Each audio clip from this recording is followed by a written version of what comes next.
નમસ્કાર, જય હિન્દ વિદ્યાર્થી મિત્રો.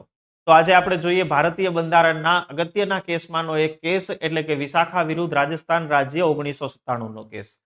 આ કેસ કાર્યસ્થળ પર મહિલાઓની જાતીય સતામણી સંબંધિત ભારતીય કાયદામાં ઐતિહાસિક ચુકાદો છે.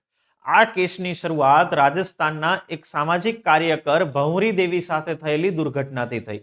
ભંવરી દેવી એક સામાજિક કાર્યકર હોવાથી તેમની ફરજના ભાગરૂપે એક ગામમાં બાળ લગ્ન થતા અટકાવે છે અને આ વાતથી નારાજ થઈને તે ગામના કેટલાક પુરુષોએ ભંવરી દેવી પર સામૂહિક બળાત્કાર કર્યો અને ટ્રાયલ કોર્ટે આ બળાત્કારના તમામ આરોપીઓને પુરાવાના અભાવે નિર્દોષ જાહેર કર્યા, જેથી મહિલા સંગઠનોમાં ભારે આક્રોશ ફેલાયો.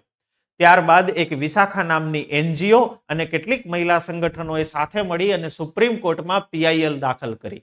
આ પીઆઈએલ નો હેતુ કાર્યસ્થળ પર મહિલાઓને સુરક્ષા પૂરી પાડવા માટે કાયદો બનાવવાનો હતો, કારણ કે તે સમયે જાતીય સતામણી સંબંધિત દેશમાં કોઈ કાયદો ન હતો. આ પીઆઈએલમાં સુપ્રીમ કોર્ટે ઓગસ્ટ 1997માં ઐતિહાસિક ચુકાદો આપ્યો. કોર્ટે જણાવ્યું કે કાર્યસ્થળ પર જાતીય સતામણી એ ભારતીય બંધારણના અનુચ્છેદ નંબર 14 એટલે સમાનતા સામે રક્ષણ, અનુચ્છેદ નંબર 15 એટલે ભેદભાવ સામે રક્ષણ અને અનુચ્છેદ નંબર 21 એટલે જીવન અને વ્યક્તિગત સ્વતંત્રતા હેઠળ મહિલાઓના મૂળભૂત અધિકારનું ઉલ્લંઘન કરે છે.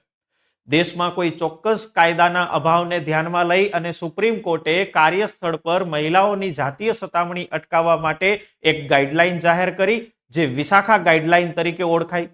અને આ વિશાખા ગાઈડલાઈને દેશમાં લગભગ 16 વર્ષ સુધી જાતીય સતામણી સામેના કાયદા તરીકે કામ કર્યું.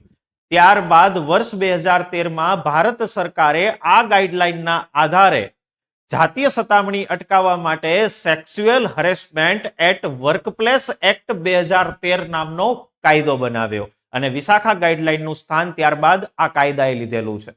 ત્યારબાદ એ જ કાયદાના આધારે વર્ષ 2017માં ભારત સરકારના મહિલા અને બાળ વિકાસ મંત્રાલય દ્વારા કાર્યસ્થળ પર મહિલાઓની જાતીય સતામણીની ઓનલાઈન ફરિયાદ નોંધવા માટે એક સી બોક્સ નામનું ઓનલાઈન પોર્ટલ પણ જાહેર કરવામાં આવ્યું છે.